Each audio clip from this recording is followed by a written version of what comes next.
Hello everyone, it's Shane Kanto, your Wasteland reviewer, and I'm here to review I'm an Electric Lampshade. What? So, even with such a strange title, this documentary narrative hybrid focuses on the story of Doug McCORKLE, who was a buttoned-up, mild-mannered 60-year-old corporate accountant who seeks out to becoming the most unlikely of big musical stars. And the documentary starts off and is like, Doug McCorkle is just like this, like as like wonder bread bland white guy that you could possibly meet. He's just really sweet. He has a nice relationship with his wife, and he's just a nice guy. And then he starts exploring into singing.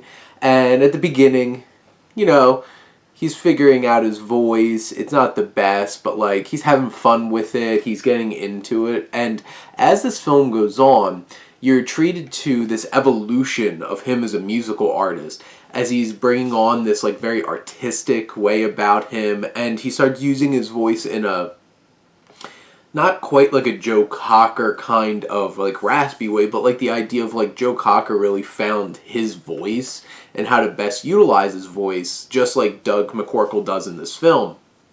And there's some real like bangers in this movie, and it's just like, oh, this is really cool. And then it's like this art house look to it, and the performance that Doug McCorkle puts on with his bandmates and everybody and his backup singers and dancers, and like this is a really interesting and engaging artistic performance for each of these songs as this film goes on, and it gives something bold and different and exciting, and you're just sitting there like, wasn't expecting this.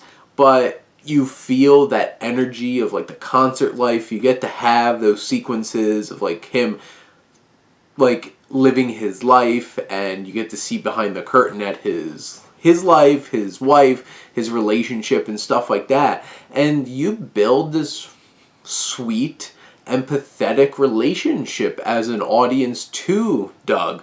And you feel for him, and you cheer for him, and you want to see him go out there and become this musical artist. And there's, by the end, something really interesting and admirable about what he brings to the table.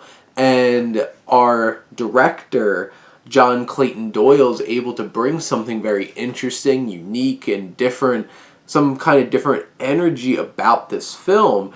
And I think that's what's so special about it, because there is some really well shot and artistically put together musical performances in this, and you have a really easily likable central protagonist and you can connect with. And he's not perfect, and his music at the beginning is not great, but he evolves, and you see him, and you see his act evolve in an artistic way, in an ambitious way, and by the end, you're rocking out to some great songs that, like, it gave me very much, like, Peter Gabriel vibes of, like, maybe later in his career in terms of, like, his quality of voice, but, like, there's an art house inspired energy and artistic perspective coming into this, and you're just like, I'm digging this. And it made me really want to watch this documentary again, and this documentary narrative. And I think this is definitely worth checking out. It's a sweet story, and it has some really cool and interesting music in it. So what's not to like then?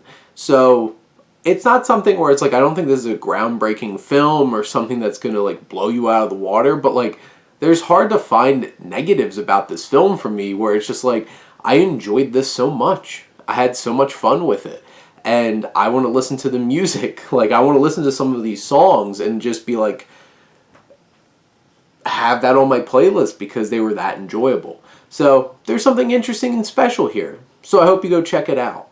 But those are my thoughts on I'm an Electric Lampshade. Such an interesting title.